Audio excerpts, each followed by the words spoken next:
Buenas tardes a todos y a todas.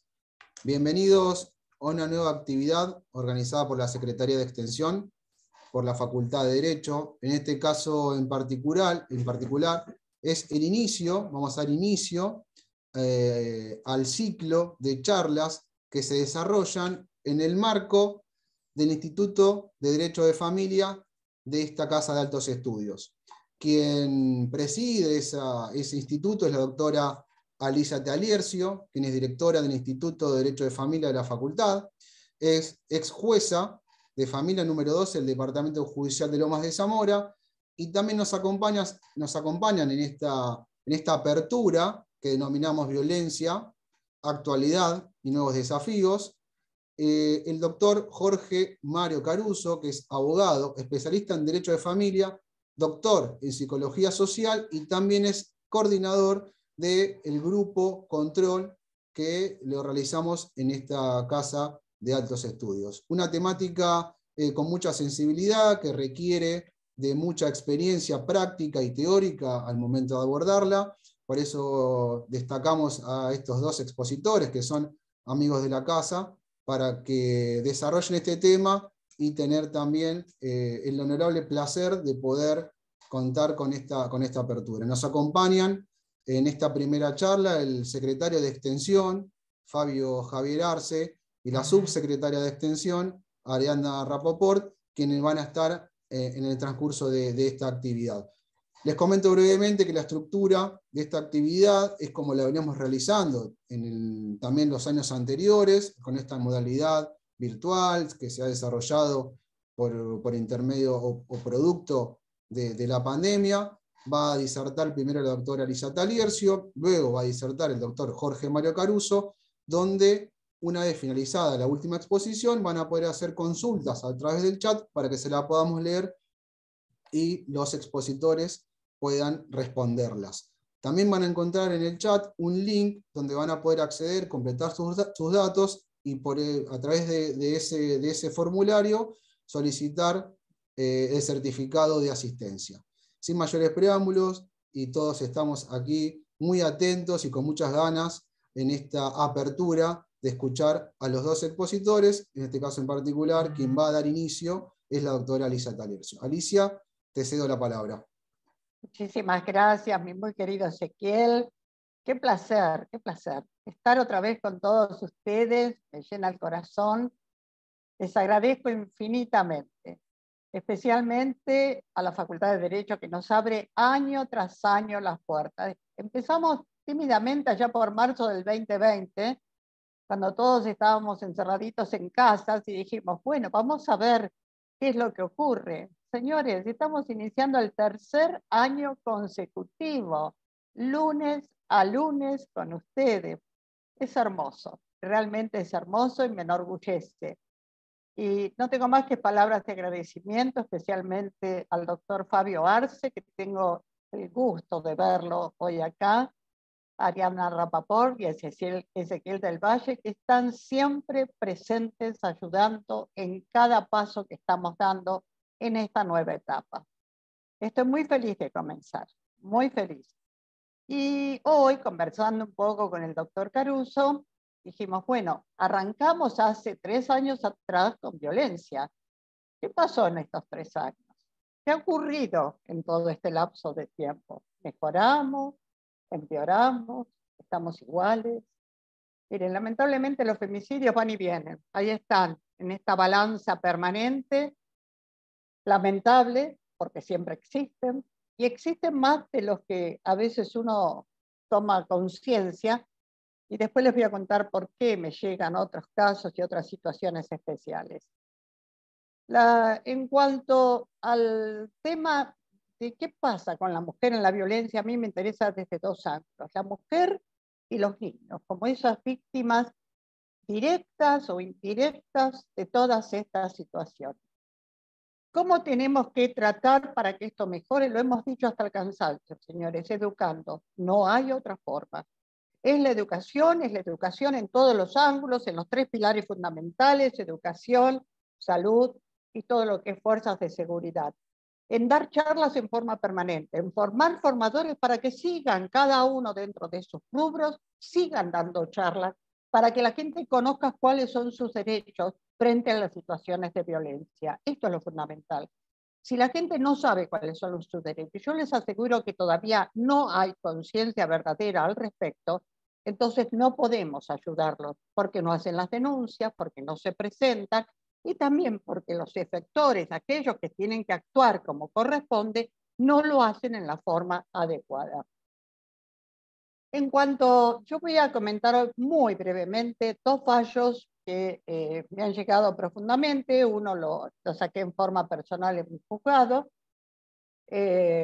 y otro que acabo de recibir de Chivilcoy, de un juez, un colega muy apreciado de Chivilcoy, donde ha hecho una novedad que les quiero transmitir como puntos básicos para que ustedes entiendan estos pequeños pasos que vamos dando dentro de lo que es la violencia. Pero la violencia cuando ya está consumada, eso es lo triste. A mí lo que me interesa es tratar de prevenir. Y por eso les voy a dar como tercer puntito una nueva tarea que estamos emprendiendo desde el instituto, que es la tarea de visitar los hogares. En esos hogares estamos armando lo que se llama una especie de padrinazgo a través de cartas para Alicia, en donde dejamos una caja, donde los chicos, miren, han sido unas experiencias riquísimas que las voy a contar después al final, donde los chicos de cada uno de los hogares que estamos visitando comentan cuáles son sus necesidades y qué padecimientos y por qué llegaron al hogar. Primero damos unas charlas al respecto, especialmente la parte de que ellos conozcan cuáles son los derechos en violencia, y después ellos, cuando quieran, porque vamos una vez cada tanto a buscar las cartas, escriben lo que realmente les ha pasado, cómo llegaron y cómo nosotros nos podemos enterar de situaciones violentas, que a lo mejor ahí es una forma de prevenir, que a lo mejor ahí es una forma de que nosotros participemos para que no se llegue a los casos máximos, no lleguemos a un femicidio, no lleguemos a una situación límite al respecto. Respecto de los dos fallos que yo les quería comentar, porque son fallos que dan un toque diferente. El primero, que es de mi juzgado, es del año 21, es decir, es poco antes de que yo me jubilara. Este fallo realmente a mí me llegó profundamente, es un femicidio. En casi 25 años de trabajo en el juzgado, solamente tuve 2 casos de femicidios de causas que estaban en el juzgado. Este caso para mí fue muy doloroso. En el año 2017 se había hecho una denuncia por violencia, y yo esto lo quiero resaltar, porque esas son pequeñas cosas que uno tiene, pequeñas no, enormes cosas que uno tiene que analizar para evitar a futuro situaciones más negativas. En el año 2017 una mujer con 2 criaturas hace la denuncia y manifiesta que su pareja era muy violenta con ella, se había sacado al juzgado lastimada. Nosotros hicimos absolutamente todo lo que estaba a nuestro alcance en esos momentos, incluyendo el botón antipánico, por supuesto, la inclusión de ella con los 2 niños, el perímetro, el botón antipánico, la custodia activa, mandarla a ella al grupo Sobrevivir para ayuda de su persona, y al señor enviarlo al grupo Control de Emociones. Pasó un tiempo, la mujer se acerca, no había pasado tanto desde esta resolución amplia, la mujer se acerca al juzgado y estaba embarazada y manifiesta que quiere desistir de la acción porque ella se ha reconciliado con su marido, ahora está todo bien, que todo era aparentemente que ese marido había cambiado, no les digo color de rosa, pero como que se había encaminado.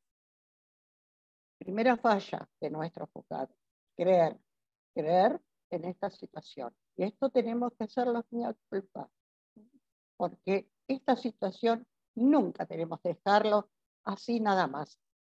Si no, hay que seguir investigando, el equipo tiene que seguir interviniendo, los jueces tenemos que seguir preguntando, citando. ¿Por qué? Porque pasaron 3 años y vino el 2020. Y en el 2020, lo que es lo más triste es que llega la denuncia pidiéndome una guarda de una muchacha que me pide de sus 4 sobrinos.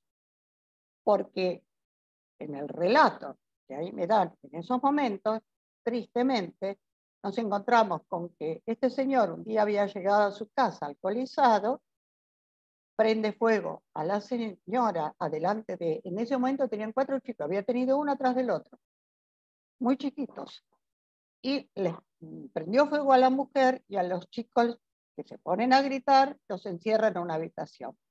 El más grandecito de los nenes logra escapar por una de las ventanas, saca a sus hermanitos, se va caminando unas cuadras donde vivía una hermana de esta mujer y le grita, corre, corre, que a mi mamá le prendieron fuego.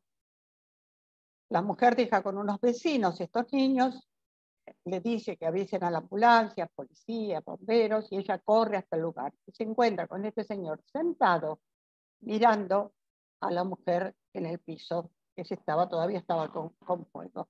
Y le dice, aquí no pasa nada, así que no vengas a molestar. Cuando escucha la sirena se escapa, bueno, está 2 días, lo agarran y está preso. Estos niños, esta mujer, la mujer que estaba quemada, vivió unos meses, estuvo unos meses internada, sufriendo horrores, porque tenía más del 70% del cuerpo quemado. Logra salir unos días para ir a la casa de la hermana y estar con sus 4 hijos, se descompensa, y en esta última descompensación fallece. Entonces queda, lamentablemente, estos 4 niños huérfanos de madre con el padre preso. Y me pide justamente la guarda la hermana de estos niños, una hermana que era sumamente valiente, porque esa hermana se tuvo que hacer cargo de un doble duelo. Por un lado, su propia hermana, a la que cuidó hasta el momento final, y por otro lado, de esos 4 niños, esta muchacha era una muchacha soltera, de muy escasos recursos económicos.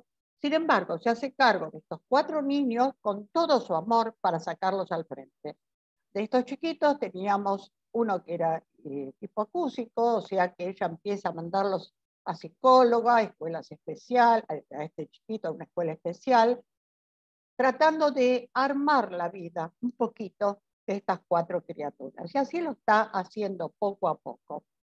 La guarda se le otorga y bueno, ahí mandamos como una nota, una carta, dando a esta mujer agradeciéndole el esfuerzo que estaba haciendo, al abogado, que era un abogado del consultorio jurídico gratuito que había hecho todo esto y se había ocupado, lo hizo en forma absolutamente gratuita.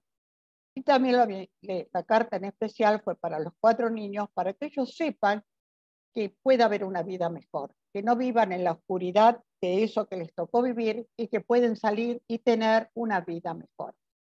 Pero hace muy poquito yo sigo la vida de estos chicos, veo cómo van progresando, me ocupo y me preocupo, llamo, pero hace muy poquito días salió la sentencia desde la faceta penal. Y en la sentencia penal le dieron a él condena perpetua, cosa que me parece perfecto, porque es lo que corresponde por su inconducta absoluta en todos los aspectos.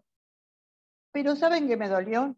Que me mandan un videíto que estaban los 4 nenes esperando la sentencia, y cuando dicen condena perpetua, los chicos saltan como si fuera de alegría. Eso es mucho para trabajar todavía, porque es el padre. Y es muy, muy, muy fuerte. Me pareció una situación realmente que me llegó profundamente. Me pareció muy fuerte. Los chicos gritando como que eso estuviera bien. Claro que está bien, pero estamos hablando del padre. Y yo pienso qué vacío deben tener estas criaturas en sus corazones por todo esto que está pasando. Y acá el análisis ¿se hizo lo que se correspondía? ¿Estuvimos en el momento oportuno? ¿Pudimos evitar esta situación? Eso es lo que nos tenemos que replantear en cada uno de estos casos. No tenemos que llegar al momento final, al momento crucial. Antes hay que prever, a ver, y ver cómo lo podemos solucionar, aunque bueno, sea limitando la violencia, sacando los riesgos y ayudando a aquellos que lo necesitan, tanto la mujer como los niños. En este caso, yo creo que hice el mea culpa del juzgado, analizo, estos chicos vivían inmersos en la violencia desde siempre, desde que nacieron. Sin embargo, nunca se atrevieron a decir algo en el colegio, o si lo dijeron, el colegio nunca se ocupó de transmitirlo. Quizás no podían, pobrecitos, eran chiquitos. No podían con esta situación tan especial, cómo salir al frente, cómo ir adelante. Y tuvo que llegar al final, el desenlace horrendo final para que ellos actuaran, porque no les quedaba otra. También la pregunta es, ¿qué pasó con la familia? Porque cualquiera podía haber denunciado. Esta misma hermana que vivía a pocas cuadras. Pero esa hermana, después de los comentarios que nosotros teníamos al respecto, las charlas que mantuvimos con ella, nos decía que no quería, porque la hermana misma le decía, no te metas en mi familia, yo sé lo que hago. Pero señores, eso ustedes lo saben, no lo voy a repetir, ni mucho menos el círculo de la violencia, cómo se busca encapsular a la mujer, cómo se busca alejarla de todo aquello que hace o perfila una posibilidad de que pueda salir de ese círculo vicioso, de esa espiral ascendente, como siempre digo yo, que termina tristemente en el femicidio si nosotros no actuamos en el tiempo oportuno. Entonces, como resultado de este fallo, a mí lo que me interesa es, hoy por hoy, cómo salvar a estos niños. Ya esta mujer no está, el padre pasará su vida ahí adentro y espero que así sea. ¿Cómo salvar a estos niños de no repetir estas historias? ¿Cómo acercarnos a ellos de una manera diferente? ¿Cómo ayudar en su educación? Y en su educación no es solo el escolar, es también todo lo que hace a lo emocional, todo lo que hace a la cuestión de su psiquis, de todos los sentimientos encontrados que deben tener estos chicos. Tengo un papá, pero lo odio y estoy contento cuando lo meten preso por toda la vida. Tengo una mamá o tuve una mamá, pero mi papá me la quemó. Como decía el equipo técnico, ustedes saben que toda muerte de un progenitor a los niños les hace un daño terrible, pero ese daño, mis queridos, es mucho más fuerte si es el propio padre quien mata a la madre. Es un doble, es transversal el dolor de estos niños, es muy difícil sacarlos al frente. Pero bueno, que esto sirva de ejemplo para poder ayudar al respecto. Y así brevemente quiero comentar también otro fallo que no es mío, es de un juez de paz, como les he dicho, de Chivilcoy, en el que establece por primera vez que una mujer que estaba, miren cómo viene a llamar, una violencia, la mujer la denuncia esta violencia, ella se va de la casa con su hija porque en ese momento tenía mucho miedo, la casa era una casa en común de la pareja, ella se va porque teme porque él la golpee y la lastime más, y pide al juzgado el reintegro a esa casa, la exclusión del hogar de él, el reintegro a la casa, bueno, el botón antipánico. El juzgado, después de algunas idas y vueltas, le otorga todo esto que ella solicita. Pero fíjense ustedes que cuando va a reintegrarse, se encuentra que en la casa hay inquilinos. El oficial dice, no, bueno, yo no puedo hacer esto porque los inquilinos muestran un convenio de alquiler, un contrato de alquiler, que el oficial de justicia no podía saber si era o no era real, si era o no era positivo, y entonces directamente no hace la medida. Entonces la mujer queda con todo, pero en el fondo, con todos los principios protectores que nos da la ley, pero en el fondo sin poderlo cumplir porque no tenía dónde ir a vivir. Es de aquí que el juez, para mí con un muy buen tino, lo que establece al respecto es que él no sabe si ese convenio es bueno o no es bueno, si es viable, si no es viable, y que eso no es de su jurisdicción para empezar a entender que la orden hay que cumplirla, que le da 30 días a estas personas para que busquen un lugar donde habitarlo, que la persona, porque era bastante evidente que era un convenio que no tenía fecha, un convenio que le faltaban algunos requisitos para ser legal absolutamente, pero que no era un, digamos, sujeto de análisis de después. Iba a ser después visto por el juez civil. Pero me encantó de que en el mientras tanto tomara la iniciativa favoreciendo a esta mujer y favoreciendo a estos niños de que ella pueda volver a la casa. Lo que así se concretó, estas personas se retiraron porque ellos habían hecho una denuncia de que ella pretendía usurpar la casa, adelantándose para esta situación. Entonces, ellos, frente a esta situación, el juez estuvo firme, positivo, diciendo, no, señores, en este caso está cumpliendo una orden de juez, que es el reintegro de esta mujer a la casa. A los demás, si son de buena fe o no, se analizará por la vía pertinente. Y a la vez se les da 30 días para buscar otro lugar. Y luego, si fueron de alguna manera mal estafados por la parte del señor que les hizo la cuestión del alquiler, lo verán después. Pero a la mujer se la protegió en el momento que era necesario. Me pareció como un paso adelante para tener en cuenta, para hacer fuerza al respecto, porque esto es un tema que se había empezado a poner un poquito de moda, de que cuando la mujer quiere volver al hogar, se encuentra que hay terceros ocupantes. Yo creo que hay que ser firmes los jueces de familia, y quienes tenemos todos, porque yo todavía me siento juez de familia, estoy jubilada, pero hay muchas cosas que todavía las siento en el fondo de mi alma. Tenemos en este sentido que ser fuertes y decir, no, hay que cumplir la ley. Primero la ley de la violencia familiar, que es fundamental porque está la vida de la gente por medio. Y después vamos a analizar los otros problemas que pueden o no acarrear. La violencia acarrea de todo, mis queridos, es como un abanico, se abre como un abanico. Y como tercer punto, y ya lo dejo a mi queridísimo doctor Caruso, como tercer punto les quiero contar esto que estamos trabajando nuevo como algo preventivo. Al dejar el juzgado, me siento con libertad de poder hacer más prevención, no solo con las charlas, que las voy hasta el último día de mi vida voy a estar dando mis charlas, sino con esto de ir a los hogares. Ir a los hogares, señores, es lo más hermoso y a la vez emocionante, y en el fondo te deja ese saborcito un poquito amargo de ver las realidades.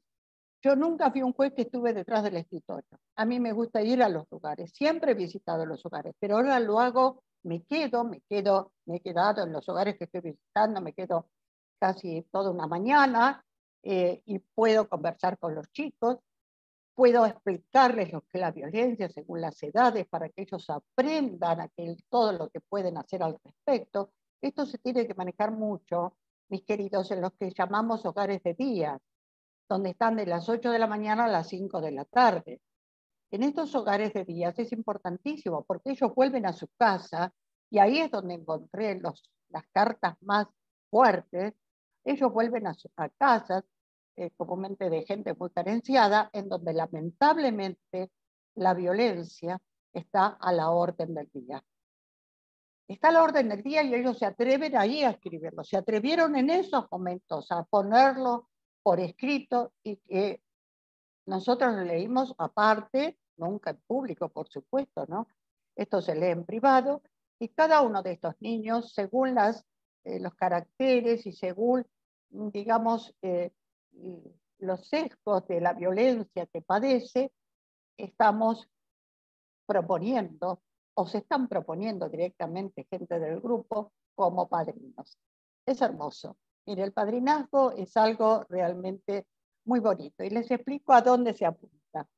Nosotros sabemos que hoy por hoy que los servicios locales como el servicio zonal están bastante colapsados. Yo no me quiero quedar en la crítica. Yo digo, bueno, están colapsados, hay mil circunstancias, he discutido como jueza a morir, porque yo considero que no pueden estar en ese lugar chicos que son recién recibidos, sin experiencia. Yo sé que tienen poca entrada económica. Lo entiendo, mil cosas entiendo. También entiendo las comisarías que están atiborradas de gente, de casos terribles, y que poca atención a lo mejor prestan a estas situaciones tan graves para evitar que se transforme en algo peor a posteriori. Entonces, ¿qué es? ¿Qué sería este padrinazgo? Un intermediario de acercamiento, una persona que se ocupe de llegar hasta el servicio local y decir, a ver, esto no hay movimiento, ¿qué podemos hacer al respecto? O que se acerque al juzgado, ¿qué novedades hay? O que le busque un abogado del niño a esa criatura que seguramente lo va a necesitar. Y nosotros, como, digamos, como aquellos que somos los efectores de la justicia, tenemos la obligación de escuchar esos acercamientos, esa ida y vuelta que hoy no existe, porque esas idas y vueltas tardan, y ese tardar son días de felicidad, de paz, de tranquilidad que se pierden los chicos. Entonces busquemos esa otra forma, siempre hay que ser creativos, siempre hay que ir por más.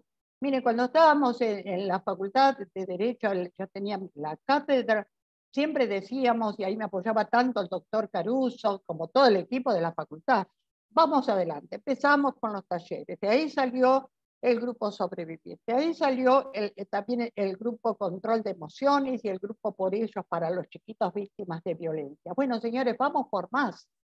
Hoy, ese más, ese plus que yo les estoy manifestando y que los estoy invitando a todos, ese plus no es nada más ni nada menos que ser un pequeño intermediario.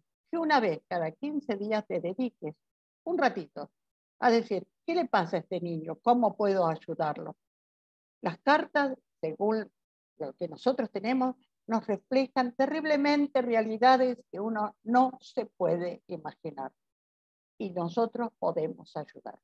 Ya tenemos 3 o 4 padrinos y madrinas que están trabajando, especialmente en algunos casos que pensamos que puede haber abuso y en otros casos una violencia intrafamiliar brutal que por supuesto estos niños están padeciendo y que de alguna manera tenemos que frenar. Lo que quiero decir respecto de la violencia, todos los días aparecen cosas nuevas, para mal y para bien. Nosotros tenemos que luchar para buscar aquellos elementos que nos permitan, de alguna manera, achicar esta cantidad brutal de acciones violentas que tenemos. Entonces, educación y acercamiento. Y el acercamiento, hoy los invito a través de esto que estamos llamando el padrinazgo. Bueno, si yo me pongo a hablar, ustedes saben que me es muy difícil parar, pero realmente quería transmitirles estas sensaciones que las tengo acá muy dentro de mi corazón. Después, al final, si Ezequiel me da la palabra, lo que voy a hacer es un cierre para contarles cómo vamos a seguir de acá a futuro. Y ahora sí le quiero dar la palabra a mi colega, colaborador, hermano del alma, que es el doctor Jorge Mario Caruso, que les va a dar la otra mirada de esta terrible situación que es la violencia. Muchas gracias a todos. Bueno, buenas tardes, gracias Alicia, siempre tan cariñosa, como verán nos queremos mucho, pero ella siempre exagerada. Les quiero dar la bienvenida a todas las personas presentes y las buenas tardes, gracias por acompañarnos y quiero destacar, como lo tenemos presente acá, al doctor Fabio Arce, decir lo que les dije en privado antes de comenzar, que me siento orgulloso de integrar este equipo y de pertenecer a la Universidad de Lomas de Zamora, a la Facultad de Derecho, porque el trabajo que se hace a nivel de lo que a mí me ocupa, mi vida es trabajar en violencia familiar, es impresionante. Es una institución que se aboca a la problemática en todo sentido. Y gracias a la Secretaría de Extensión que él dirige, y a Ariadna y a Ezequiel, que son los subsecretarios, nosotros podemos desarrollar todo esto y difundirlo. Para entrar en tema, y tomando un poco las palabras de Alicia, que algunas me fui anotando para tener una línea, ¿no? Yo lo que quiero manifestar es lo que hago en todos los ámbitos. Yo siento una gran frustración. Siento una gran frustración porque hacemos muchos esfuerzos, trabajamos mucho, tenemos dedicados muchos recursos, tanto económicos como humanos en nuestro país, para poder combatir este flagelo terrible que es la violencia, con su expresión máxima, que son los femicidios. Y como bien dijo Alicia, los femicidios están un poquito más arriba, un poquito más abajo, hoy por hoy siguen aumentando, y para nosotros siguen pasando el tiempo y no encontramos la solución. No mejoran ni siquiera los índices. Eh, y bueno, cuando nos preguntamos a dónde está el problema, yo también les quiero hacer una breve reseña para los que no la conocen de mi historia en la temática. Yo hace muchos años que me dedico exclusivamente a violencia familiar y de género. Cuando ya me estaba dedicando y me especializaba en atender a las personas afectadas por violencia y trabajaba con personas afectadas por violencia, primero desde el ámbito privado como abogado, después como funcionario judicial, atendiendo a las víctimas de violencia, apareció la doctora Taliercio con su mochila de adoquines que yo le dije que me ofreció, porque justamente cuando se cumplió un año del Grupo Sobrevivir, que es el grupo de asistencia a las víctimas, me dice, vamos a crear, en la misma ceremonia de festejo del año, del aniversario, me dice, vamos a crear un grupo para atender a los varones, a los agresores, y vos vas a ser el responsable. Y yo la verdad que no me sentí muy bien en ese momento, no me sentí cómodo porque le decía, no tengo ni el oficio ni la vocación como para hacerlo. Yo estaba muy consustanciado con la problemática de las personas afectadas. Pero bueno, gracias a eso, gracias a la oportunidad de Alicia, gracias otra vez a la oportunidad de la facultad, me metí en este nuevo mundo para mí que era qué pasa del otro lado. Y en el qué pasa del otro lado, bueno, empecé a investigar, empecé a averiguar, empezamos a experimentar con la gente que poco a poco se fue acercando al grupo. Y bueno, nos dimos cuenta que somos muy útiles. Nos dimos cuenta en la práctica que esta posibilidad maravillosa que le da la facultad nuestra a la sociedad de traer, contener, cobijar, ayudar, intentar rehabilitar a personas que son agresoras, además a mí me enseñó mucho, y entonces me lancé a investigar, y tal es así que, bueno, en el año 2020 hice un postdoctorado, que acá veo que justo tenemos presente a la decana de la Facultad de Psicología de la Universidad de Flores. Ahí yo hice el postdoctorado, y como trabajo, como investigación para poder aprobar ese doctorado, investigué, bueno, sobre este tema que era el que más me preocupaba y era el que yo quería averiguar y quería demostrar qué era lo que estaba pasando, ¿no? Y esta necesidad de los tratamientos para los varones, para las personas efectoras. Alicia nos daba el efector por otro lado, yo se lo doy por acá. En estos actores que tenemos en las relaciones violentas, tenemos un efector de violencia, tenemos un productor de violencia, que es el que en la práctica vemos que está menos atendido. ¿Por quién? ¿Por nuestra justicia solamente? No, por nuestra justicia y por los otros poderes del Estado. Es decir, la historia que nos llevó, ahí veo algunos que me hacen así con la cabeza, quienes trabajan en el tema lo saben, gracias. ¿A qué nos llevó? A atender, obviamente, salir a atender a la víctima. ¿Cómo no la vamos a atender? Entonces nosotros como sociedad salimos a atender a la víctima, volcamos todos los esfuerzos, nos dedicamos a la víctima, pero nos olvidamos de atender al que seguía produciendo víctimas. ¿Qué realidad tenemos hoy? Esas personas que están concurriendo, de pronto nosotros tenemos un grupo muy numeroso, cada año va concurriendo más gente, pero la cantidad de dispositivos que existen es mínima, por lo menos respecto de los dispositivos que existen para víctimas. Y hay todo un carácter de no obligatorio. Yo les querría leer algunos párrafos que busqué, que todos tienen que ver con mi investigación, los saqué de ahí, que son los fundamentos de por qué tiene que darse tratamiento a los hombres. Por ejemplo, El licenciado Mario Pallarola, que es argentino, es licenciado en psicología, es nuestro, pero es especialista en violencia masculina. Yo extraje este párrafo también para mi tesis que dice: los programas de tratamiento para hombres permiten interrumpir la utilización de la violencia en aquellas personas que ya la han ejercido, y cuanto más tempranamente lo hagan, el resultado es mejor. Al no utilizar estos servicios, se les está enviando un mensaje en cuanto a que el ejercicio de la violencia no tiene consecuencia alguna. Eso lo vemos en la práctica todos los días. Pero también les quiero citar este párrafo de Dutton y Golan del año 1997, hace exactamente 25 años. Quiere decir que la problemática no es nueva, y la idea de incorporar a los agresores a los tratamientos tampoco es ninguna novedad, no la descubrimos nosotros. Ellos dicen en su investigación: una razón más para justificar la asistencia a los agresores es el carácter crónico de la violencia contra la mujer. Siendo una conducta sobreaprendida por el maltratador, está afianzada en él por los beneficios que ha logrado, como la sumisión de la mujer y la sensación de poder.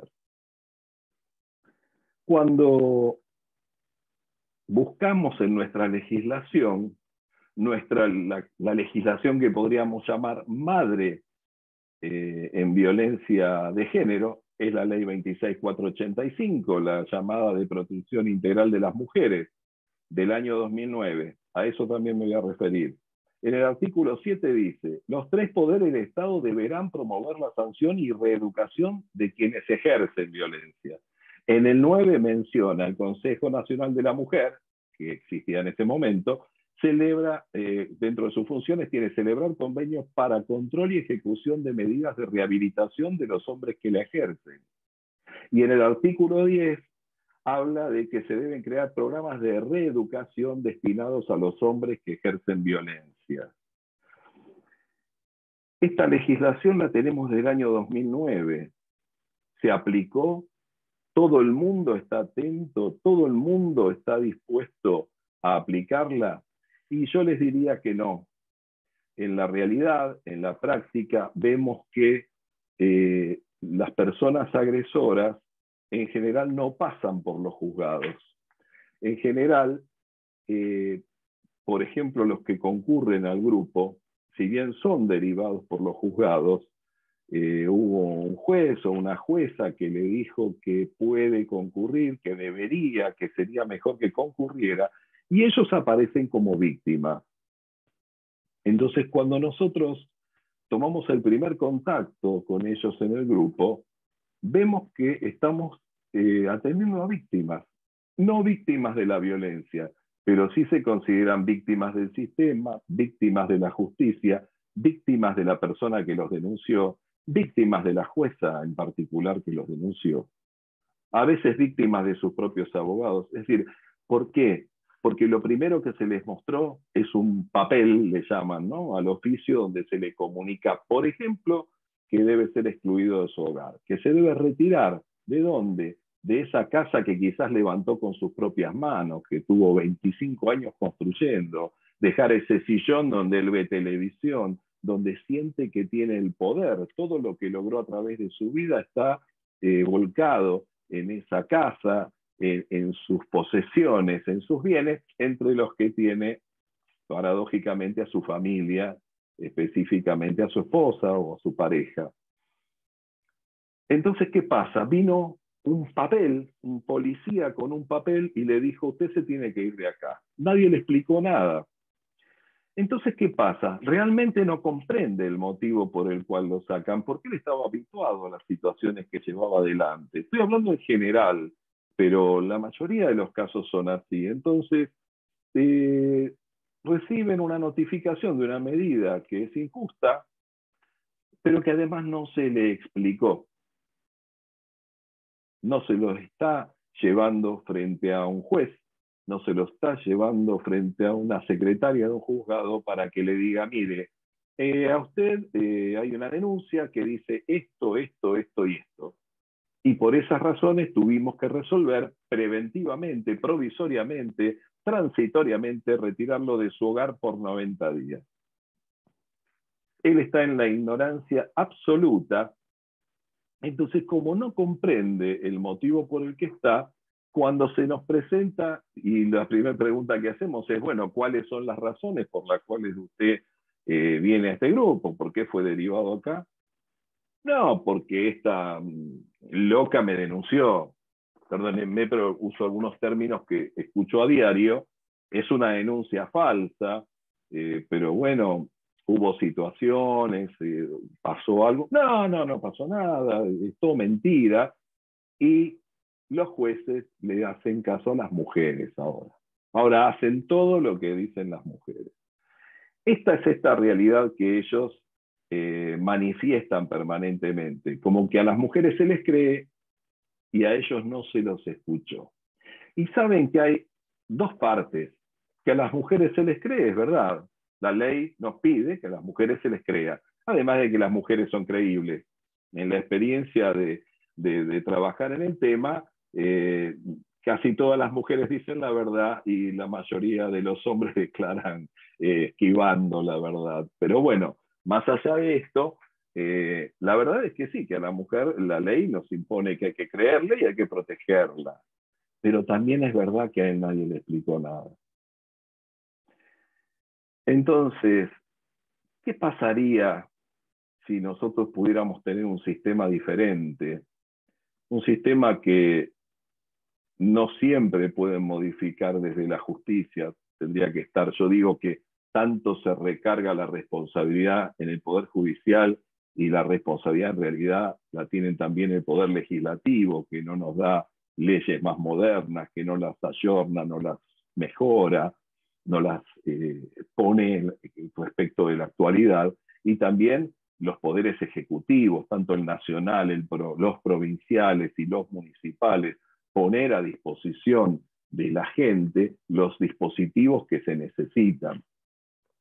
Entonces sería muy diferente si un señor que fue acusado por una persona, fue una denuncia y se tiene que tomar una medida con él, si inmediatamente se lo citara, se lo pusiera en el tribunal y se le dijera, mire señor, acá está la denuncia, léala por favor. Porque saben una cosa, nosotros a la gente que recibimos en el grupo, no saben por qué los denunciaron, pero de verdad no saben lo que dice la denuncia, porque nunca fueron al juzgado. Entonces es muy difícil reconocer algo que para ellos es habitual y no estaba mal, como puede ser el maltrato cotidiano, y distinguir cuál sería el hecho por el cual fue denunciado. Sería mucho más útil que supiera. Nosotros una de las cosas que tratamos es de que pidan ver el expediente, que le pidan a sus abogados una copia de la denuncia para poder empezar a trabajar nosotros a partir de ahí. Pero sería muy diferente si fuera citado, se le explicara y se le dijera, mire señor, a partir de ahora nosotros hemos tomado esta determinación y usted preventivamente va a tener que cumplir con esta medida. ¿Mm? ¿Por qué? Porque de esa forma va a ver qué es la justicia. Y la justicia no es un papel, la justicia es un poder superior a él, ya que él tiene esta cuestión de superioridad y este poder que ejerce sobre la persona a la que victimiza. Bueno, él va a ver que hay un poder superior y que tiene fuerza. Esa fuerza que él ejerce sobre una mujer, la justicia la puede ejercer sobre él. Entonces sería bueno que fuera traído al juzgado. Y también sería bueno empezar a poner blanco sobre negro y aclarar algunas situaciones. Por ejemplo, les voy a leer esto. En la provincia de Buenos Aires tenemos la ley 14.509, que es la de violencia familiar de la provincia, que reformó la 12.569, y que incorpora un artículo. El artículo 11 dice: el juez o jueza interviniente citará a las partes y en su caso al Ministerio Público a audiencias separadas, bajo pena de nulidad, en días y horas distintas, la que deberá tomar personalmente bajo pena de nulidad dentro de las 48 horas de ordenadas las medidas del artículo 7, o si no se adoptara ninguna de ellas desde el momento que tomó conocimiento de la denuncia. Está claramente en la ley la obligatoriedad de que el señor sea entrevistado personalmente por la jueza o el juez, pero podría ser por cualquier persona del juzgado que ella delegue. El problema es que la gente no llega a los juzgados, porque tampoco les llegan siempre las notificaciones. Entonces, cuando le llega la notificación para retirarse de su casa o no poder acercarse a otra persona, no hay un intérprete, no hay un buen mecanismo que le explique lo que está diciendo esa notificación, que en su momento es chocante, porque él no espera que se haya tomado una medida de esas, y tampoco va a un abogado a decirle qué dice acá y qué tengo que hacer. El único que entiende que lo sacaron de la casa o le prohibieron acercarse. Entonces, en muchos casos ni se dan cuenta. Nosotros hemos visto oficios donde tienen ordenado presentarse y ellos no se daban cuenta que tenían que presentarse. Está escrito en un idioma judicial y no toda la gente común, no está preparada para entender ese idioma. Para desentrañar y traducir ese idioma está la gente que se dedica al derecho. Pero bueno, se les está indicando, señor, vaya rápido y ponga una abogada para que le explique lo que dice acá. No. Por otro lado, en las resoluciones judiciales, todo lo que yo le lea de resoluciones no pertenecen a nuestra provincia de Buenos Aires, para no tener ningún conflicto regional. Dice la mayoría de las resoluciones: el dictado de medidas urgentes en modo alguno implica un decisorio de mérito que declare a alguien como autor de los hechos que se le atribuyen. Basta la verosimilitud de la denuncia para que el juez pueda ordenar las medidas que la ley prevé, que son verdaderas medidas cautelares. Ya le estamos avisando, mire que acá estamos tomando una medida, señor, pero usted no es culpable de nada, no es que nosotros interpretemos que usted cometió algún delito o algún acto impropio. Los estamos tomando porque la ley nos obliga a decretar medidas cautelares. Y esto, que tampoco ellos lo leen, pero está en la esencia de la persona que genera este tipo de actitudes, finaliza con estas frases como: a mí no me probaron nada, a mí me declararon inocente. Hay toda una lectura porque hay poca cultura de toda esta cuestión de la denuncia de violencia familiar. Entonces, primero, que la gente ve muchas películas, y segundo, que hay toda una conciencia de derecho penal. Entonces, en el derecho penal es: me denunciaron, me juzgan, me sentencian o me absuelven. Acá, como no pasó nada, porque el proceso es: te saco de tu casa, no te acerques a María, y después no pasa nada. Con suerte, dentro de 3 meses lo citan a una audiencia con un equipo técnico, y si es que va, él lo único que quiere es ver si puede volver a la casa, se da cuenta que no, si puede retomar el contacto con sus hijas. Entonces, no pasa nada, es un proceso que no pasa nada, y se diluye en el tiempo. Y como se diluye en el tiempo, él siente que es absolutamente inocente. Y esto se dice permanentemente. Y pasa que hay muchísimos señores que son denunciados por diferentes personas. Una pareja lo denuncia, se separa. Otra pareja, esto lo expresamos siempre en todas las charlas que damos, ¿no? Este circuito de que lo vamos pasando de una mujer en otra, y él sigue teniendo hijos con todas para seguir generando nuevas familias que padecen situaciones de violencia. Entonces, a todas estas frases que ellos nos dicen de pronto en el grupo, que incluso se las dicen a sus amigos, ¿no tendríamos que tomar un poco de conciencia de que somos nosotros los que las fomentamos? Somos nosotros los que no les ponemos la justicia de frente, se la tendríamos que poner en la cara y decirle: mire, señor, usted, y explicarle cómo es el proceso, porque si no, acá usted no va a ser culpable. Culpable va a ser si hay un delito conexo.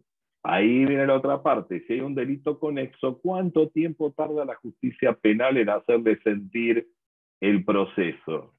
A veces años para poder empezar ese proceso, poder llevarlo adelante. Entonces, la realidad es: tenemos por un lado víctimas que sufren las situaciones de violencia por otro lado tenemos estos efectores, estas personas productoras de violencia que queremos atraparlas, estamos queriendo seducirlas para que vengan a nuestros grupos, queremos que haya cada vez más grupos, queremos que haya cada vez más tratamientos, porque tampoco tienen a dónde atenderse, ¿eh?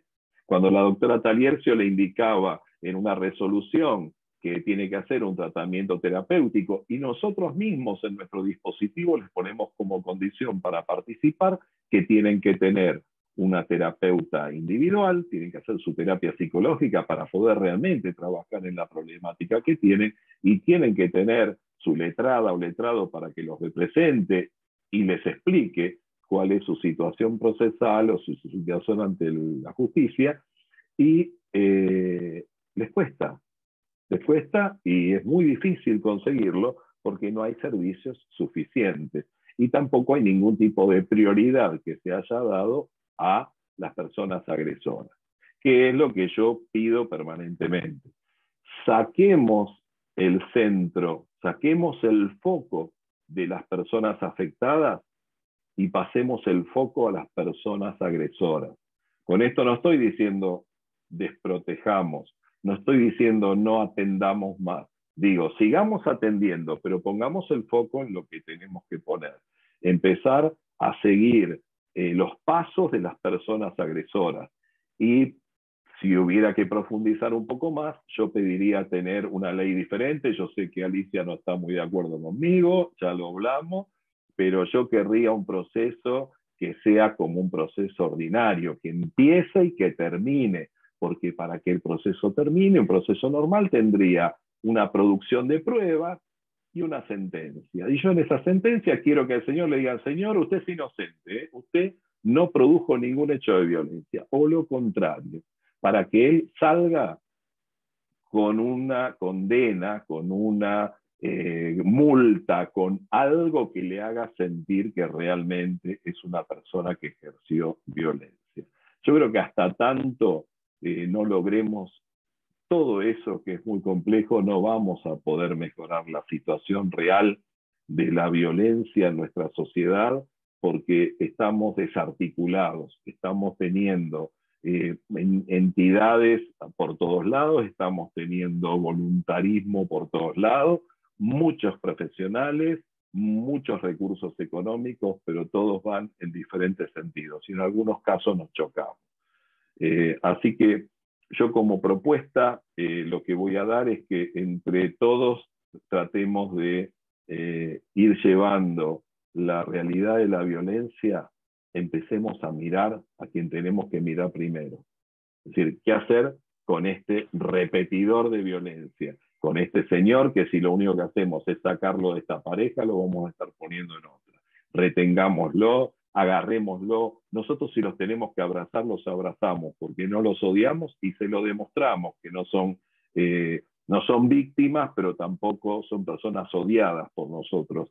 Les explicamos en el dispositivo que nosotros estamos del lado de ellos para ayudarlos a qué, a rehabilitarse, a cambiar, a cumplir las medidas que les ordenaron, a estudiar cuando hace falta, a poder trabajar más, a ser útiles para la sociedad y no ser despreciados por ella y mucho menos por su propia familia. Y además siempre los instamos a pensar, cuando no reconocen nada, yo siempre les pregunto, ¿usted cree que es normal que la persona que usted amó lo denuncie? Porque siempre lo llevamos a la parte del amor, hubo una etapa de amor en la pareja, ¿no? ¿Usted cree que es normal ser denunciado por una persona que lo ama o lo amó, o la persona que usted ama? Bueno, ahí empiezan a entender que algo no estaba bien, ¿sí? Que algo no hicieron bien. Entonces, por otro lado, como para cerrar, por favor, todos conocemos personas que tienen actitudes violentas, más graves o menos graves. Y no tengamos vergüenza, de alguna manera tratemos de interactuar. Seamos nosotros los replicadores y cuando veamos, no sé, en cualquier ámbito, en una reunión o dentro de la familia o en el trabajo, hablar con la persona. De la misma forma que decimos, acompañemos a quienes nos sufren, acompañemos a las víctimas, apoyémosla, también apoyemos a quienes la ejercen. No nos acoplemos, aunque sea con el silencio, a comentarios machistas, a comentarios agresivos. No permitamos que se hable adelante nuestro con normalidad de situaciones violentas. Por lo menos digamos, no estoy de acuerdo, o por lo menos nos paramos y nos vamos. Empecemos a ser nosotros rebeldes frente a quienes producen violencia para que sean ellos los que se sientan incómodos en nuestra sociedad. Bueno, eso es todo.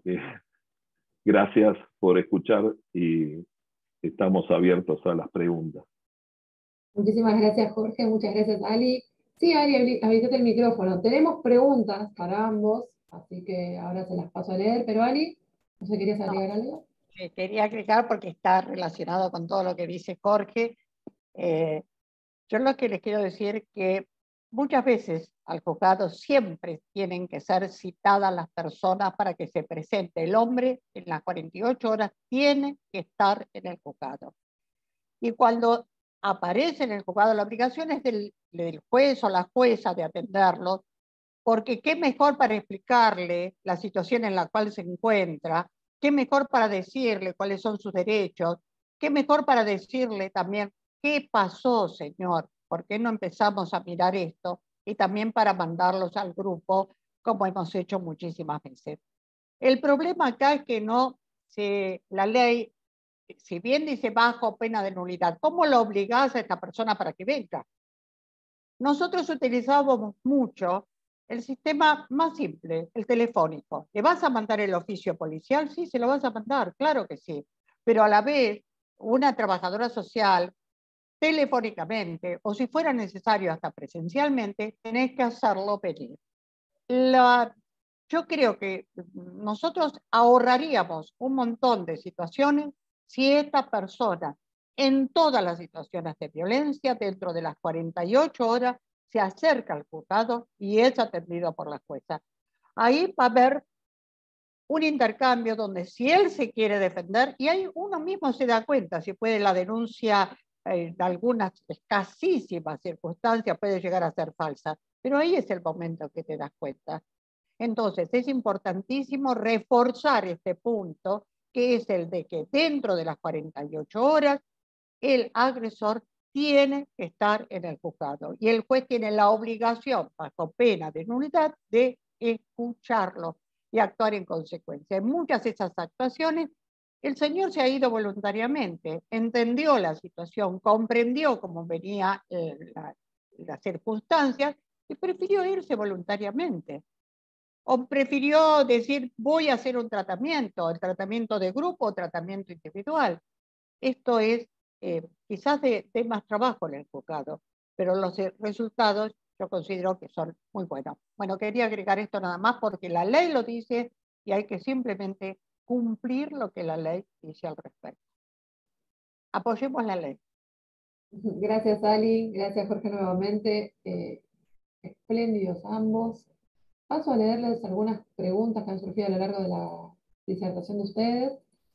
La primera es para Alicia, y la que dice así: si nos podría compartir los fallos o los nombres de los fallos que mencionaste, Ali. Sí, yo se los voy a, no, los nombres no por un principio de privacidad de los niños, pero sí se los paso, te los voy a pasar a vos, Ari, para que vos nos pases a todos con las iniciales, las fechas, para que los puedas manejar. Sí, con mucho gusto, sí, es interesante que tengan los fallos y que los lean. Algunos fallos están comentados también, así que es importante ver no solo el fallo, sino los comentarios. ¿Cómo no? Perfecto.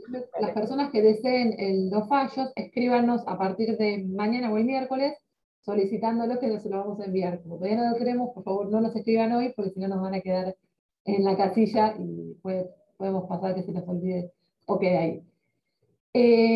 Bueno, Ari, otra pregunta. ¿Cómo se llama el programa de padrinos y madrinas? Se llama Cartas, el programa le pusimos un nombre medio raro porque nació así espontáneamente, Cartas para Alicia. Cartas para Alicia se llama el programa porque es los niños, yo aprendí en el juzgado, y eso lo digo hasta el cansancio, que los niños no solo se expresan por medio de la palabra, sino que hay muchísimas otras formas de exteriorizar o manifestar lo que sienten. En Cartas para Alicia yo les explico a los chiquitos que ellos pueden escribir lo que sienten, cuáles son las cosas que los mortifican, las cosas que desearían a futuro, cómo los podemos ayudar, cómo piensan ellos, cómo se ven en un futuro y qué podemos nosotros hacer para ayudarlos. Las cartas las pueden escribir en el momento, como he tenido muchos que en el momento mismo nos las han entregado, o las pueden dejar dentro de esa caja, una caja que hemos puesto en cada uno de los hogares, los pueden poner ahí cuando ellos quieran. Cuando ya hay un número importante, nosotros nos estamos haciendo un ritmo de cada semana, cada 15 días, ir al hogar, retiramos las cartas, leemos su contenido y ahí, según lo que existe de peligro en cada uno de los casos, empezar a trabajar al respecto con padrinos que se les designa a cada uno de los chiquitos. Perfecto. Sigo con las preguntas. Ahora un segundito. Dice así. Si el agresor no concurre a tratamiento, ¿cabe renovar la orden de restricción ante el pedido de la víctima? Creo que es una pregunta para Jorge o también Alicia lo podrá responder. ¿Me lo podés repetir? Pero Jorge, no, para Jorge. Dale, Jorge. Si el agresor no concurre a tratamiento, ¿cabe renovar la orden de restricción ante el pedido de la víctima? Se genera al revés la situación. El agresor tiene que acreditar que concurrió. Entonces, pero yo necesito que después Alicia me corrija, que ella aclare, porque ella lo hacía desde adentro. Nosotros lo que les inculcamos es que ellos tienen que cumplir con lo que se les ordenó y demostrar que han modificado las situaciones que dieron origen a la denuncia para poder colocarse de una mejor manera frente al juzgado y poder tener lo que ellos esperan, que es una reversión de esa medida, ¿no? Que a la finalización del plazo, por ejemplo, volver a sus hogares, cosa que nosotros de entrada les explicamos que no va a suceder. Es decir, lo que sí puede pasar es que puedan volver a tener contacto con sus hijas o sus hijos si lo tuvieron recortado, pero las parejas, una vez que se separaron por situaciones de estas, no les generamos expectativas de que puedan volver a sus hogares. Pero sí son ellos los que tienen que acreditar frente a la justicia que han cumplido con lo que se les indicó, porque si no, cuando se les cumpla el plazo y vayan a ver qué hay en el expediente, nada, lo único que cabe es renovarla la medida. Bueno, desde mi óptica, por supuesto que el no cumplimiento del tratamiento, eso se les aclara cuando estamos frente a frente, hace que no puedan volver al hogar y muchas veces eso puede dificultar el contacto con los hijos, puede dificultar de todas las cuestiones que hacen a la pareja, porque muchos de ellos siempre tienen la esperanza de volver. Entonces, el tema es si esto es o no una desobediencia para pasarlo a penal. Yo, todas las cosas pasarlas a penal no sé hasta qué punto es bueno.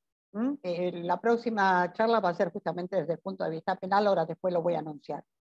Pero sí darle sanciones a este señor, que sepa que él tiene la obligación, no es una facultad, es una obligación de hacer el tratamiento y de demostrar que él puede tener una vida diferente o un enfoque de la vida diferente, tanto frente a sus hijos como frente a su mujer o su pareja. Entonces, si no lo cumple, la sanción va a ser, mire señor, la medida se va a extender mientras usted no cumpla. Y también, si cumple, pedir informes, como hacemos al grupo, pedir informes de a ver qué es lo que está ocurriendo, a los fines de que la evalúe también el equipo técnico para ver qué mejoras o no hubo en esta persona. Pero coincido totalmente con el doctor Caruso, es muy difícil que una vez que se llegó a estos límites, que intervino la justicia hasta los extremos de dar todas las medidas precautorias necesarias, es muy difícil que la pareja se pueda volver a armar. Donde se quebró el cristal, ya es muy difícil que esto lo pueda solucionar de alguna manera. Genial. Voy con las últimas dos preguntas, que entiendo que una la voy a poder contestar yo. Dice, ¿me podrían repetir el número de la ley que nombró el doctor sobre violencia, por favor? Entiendo que es la de 26485. Es una pregunta de Valeria. Cualquier consulta, Valeria nos decís. Y tenemos una pregunta bastante extensa que dice, que es para los dos. Pregunta Jorge, pero también lo puede responder Alicia. Dice, lo que dice respecto de que la justicia no llega al victimario y no le pone la justicia con límite, ¿no debería trabajarlo con sus funcionarios judiciales o cree que el Poder Ejecutivo exclusivamente debe hacerlo? Lamentablemente el Poder Judicial cree que no debería prevenir, que eso lo hace el Ejecutivo o en última instancia el Legislativo. El Poder Judicial en su mayoría, con el mayor de los respetos, cree que es el Ejecutivo el que debe prevenir. Opino que la justicia debería entrar en ese terreno también. La pregunta es Zaira. Bueno, Bien, primero quiero aclarar respecto de tu primera pregunta, que yo nombré dos leyes, la 26485, que es de aplicación en el ámbito nacional, y la 14.509, que es de aplicación en la provincia de Buenos Aires, que es traída de la 26485, pero me refería a las dos en diferentes momentos. Con respecto a la pregunta, yo lo que quiero aclarar es que para mí, para mi mirada, los tres poderes del Estado son responsables de la prevención, pero la prevención de la justicia es secundaria. La justicia previene a través del ejemplo, al ejemplo de sus fallos, a cómo procede con la persona, con la víctima y con el victimario, si lo queremos llamar así. Pero la real prevención parte desde otros ámbitos. No, nadie va a ver al Poder Judicial en la calle educando, como decía Alicia, o dando charlas preventivas como hacemos desde la facultad, en las escuelas, en comisarías o en diferentes ámbitos. La verdad que eso corresponde al Poder Ejecutivo. Y tampoco, y esto tengámoslo bien en claro, jamás van a ver a un juez dictando leyes. Entonces, cuando la gente no está de acuerdo con la ley, en realidad no está de acuerdo con el juez o no, está en desacuerdo con la legislación que tenemos, y es el poder legislativo. Y el poder legislativo puede estar a la altura de las circunstancias o no, pero muchas veces se critica al juez.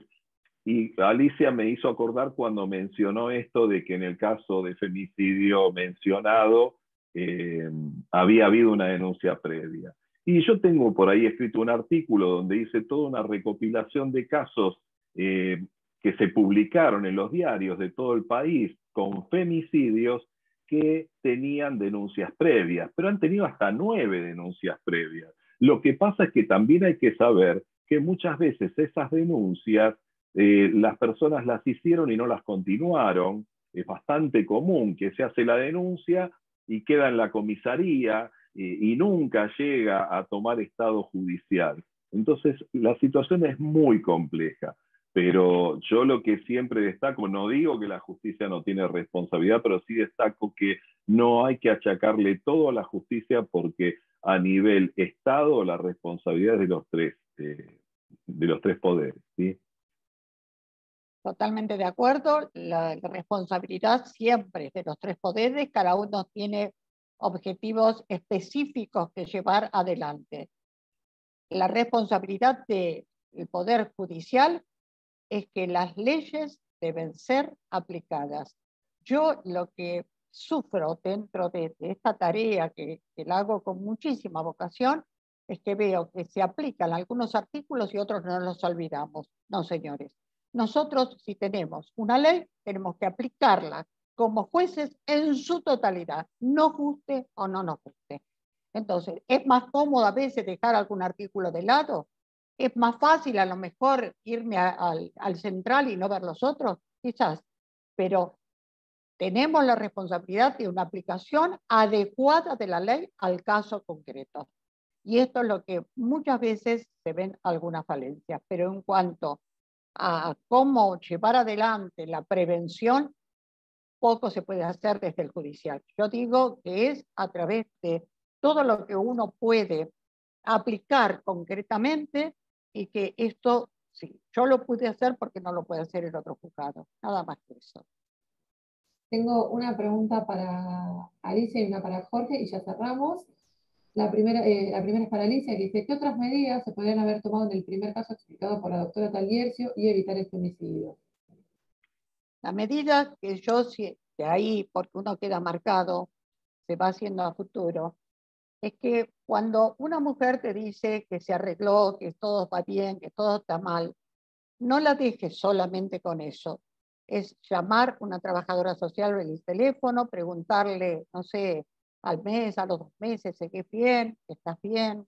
¿Cómo la estás pasando? Citarla después, decirle cómo están tus hijos, porque la mujer después, si está en ese círculo de violencia, es muy difícil que pueda decir y hacer otra denuncia, porque después tiene miedo que le pase lo que realmente igual le pasó, que la maten, porque el violento, por supuesto que la amenazaba con eso, y ella no se acercó más. ¿Dónde está la falencia desde los juzgados? No seguir el caso. Es muy importante, por ejemplo, una entrevista con el equipo técnico, que sea el equipo técnico quien diga, no, sí, está firme por tal o cual cosa. Es muy importante que el equipo técnico también vea al agresor y que diga, no, sí, es posible que haya una mejoría o no. Son medidas que si a lo mejor hubiéramos tomado en ese momento, a lo mejor, no lo sé, hubiéramos evitado. El otro caso de femicidio, mis queridos, se habían tomado todas las medidas. El otro caso es de unos cuantos años atrás, como 10 años atrás, todas las medidas, absolutamente todas. Y este señor, que conocía por supuesto muy bien su casa, entró por los fondos, por las casas de un vecino y terminó igual matando a la mujer, con la policía que estaba por la puerta, con el botón antipánico, porque la tomó de sorpresa a la mujer a las 2 de la mañana cuando estaba durmiendo y la mató igual. Yo creo que no siempre podés hacerlo, de evitarlo, pero sí hay que intentarlo. Y yo tengo, la verdad, la fe de que muchos otros casos se pudieron evitar, porque seguimos la situación, no la abandonamos, porque yo sentí como que hubo un abandono, no abandonar a esa mujer que hace la denuncia, aunque después se retracte. Es lo mismo que cuando un chiquito te denuncia un abuso y después te dice, no, no, eso no pasó. Pobre hijo de mi alma. Esto te lo está diciendo porque se tiene que acomodar a las circunstancias, por las amenazas y las cosas que recibe. En la mujer es lo mismo. Si vos lo analizás, es lo mismo. Entonces, no hay que dejarla abandonada a su suerte. Jorge, la pregunta para vos es cómo se pueden contactar con el tema del grupo control. Es muy sencillo. Un mail a la Secretaría de Extensión, que corregime, Ari, a ver si lo digo bien, secextensión.edu, sec.extensión, decilo vos, por favor. Ahí lo estaba escribiendo en el chat. sec.extensión@derecho.unnz.edu.ar. Igual ahora lo escribo bien, por si las dudas, porque a veces... Era, como verán, muy difícil para mi escasa memoria. La realidad es que cualquier persona que quiera participar del grupo, enviando un mail a esa dirección que les dio muy bien a Ariadna, puede participar, ya sea en forma voluntaria, derivada por un organismo judicial, ya sea fiscalía, juzgado o incluso por los servicios de patrocinio jurídicos o por abogadas particulares, por servicios de psicología, o por un hermano, una hermana que diga, anda, presentate, ¿sí? De cualquier forma nosotros los recibimos. La única diferencia es que si hay una orden judicial, va a tener que presentar, enviar el oficio para que después esté la relación de la facultad con el juzgado para informar su concurrencia y lo que la justicia necesite saber. Con respecto, ¿puedo agregar algo de lo que le preguntaste a Alicia, Ariadna? Yo tengo una opinión muy concreta, muy radical respecto de los femicidios. Yo creo que se puede hacer mucho para evitar, para, no sé si erradicar, pero para minimizar las acciones violentas de lo que podemos decir agresores comunes. Yo lo llamo agresores comunes. Al femicida no hay cómo detectarlo. Yo en algún momento hice alguna charla donde pongo las caras de los femicidas famosos y si ustedes las recuerdan van a ver que ninguno tiene cara de femicida, mucho menos cara de asesino. Son gente agradable, buena, linda para los ojos. Nadie tiene en la frente el rótulo de femicida y como bien marcó Alicia, el femicida está buscando y buscando y buscando y le pongan las trabas que le pongan, aunque esté detenido, en el momento que sale puede llegar a cometer el femicidio. Esto va más allá, no se excede, yo creo que excede a la justicia. Hay que hacer todo lo que se pueda, por supuesto, pero me parece que esa no es una lucha fácil, tiene que ver con muchas otras cuestiones y con patologías. Mientras que el agresor de género no tiene ninguna patología, no tiene ninguna enfermedad. Es un trastorno de la conducta y punto. Cuidado que hay psicólogas presentes, tengo miedo que me critiquen, pero la realidad es que para ser un asesino hay que tener una patología que el agresor común en general no tiene. Eso solo quería aclarar. Gracias. Y recordarles también que son grupos gratuitos, que no tienen que abonar por participar. Sí, sí, por supuesto. Sí, sí. Pero bueno, creo que estamos. Ali, te voy a ceder la palabra para que puedas anunciar. Agradecerles a todos y a todas por estar participando en la primera charla. Te escuchamos, Ali. Bueno, amores, estoy feliz de verlos, feliz de compartir, más que agradecida con Jorge, con el cual tenemos charlas que nos duran horas, cada uno desde su postura y donde es un mutuo enriquecimiento permanente. Y así tiene que ser. Esto que nosotros damos es para que ustedes reflexionen y también encuentren algunas otras respuestas. Y siempre es bienvenido este ida y vuelta, estas preguntas que ustedes hacen, que nos llevan también a un raciocinio, un pensamiento. Así que bueno, infinidad de gracias al doctor Jorge Mario Caruso.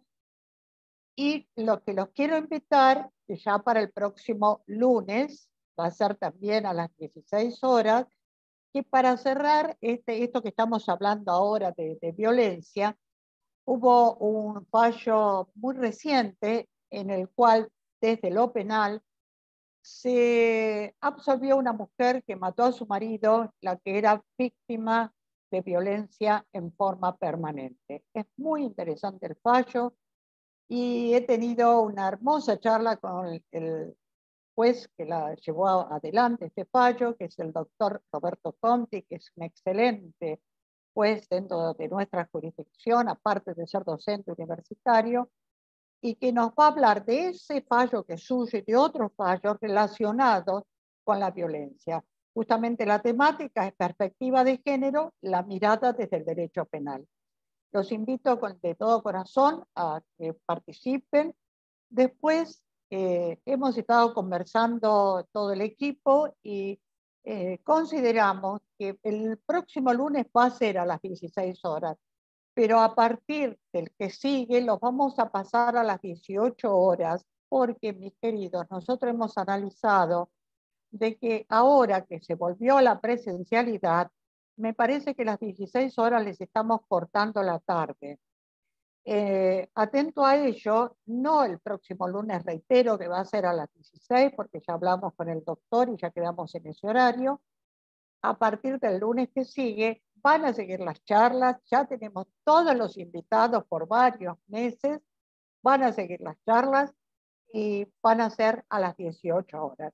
Así que de mi parte, nada más que volverles a agradecer y que los espero con todo mi cariño cada uno de los lunes. Muchísimas gracias.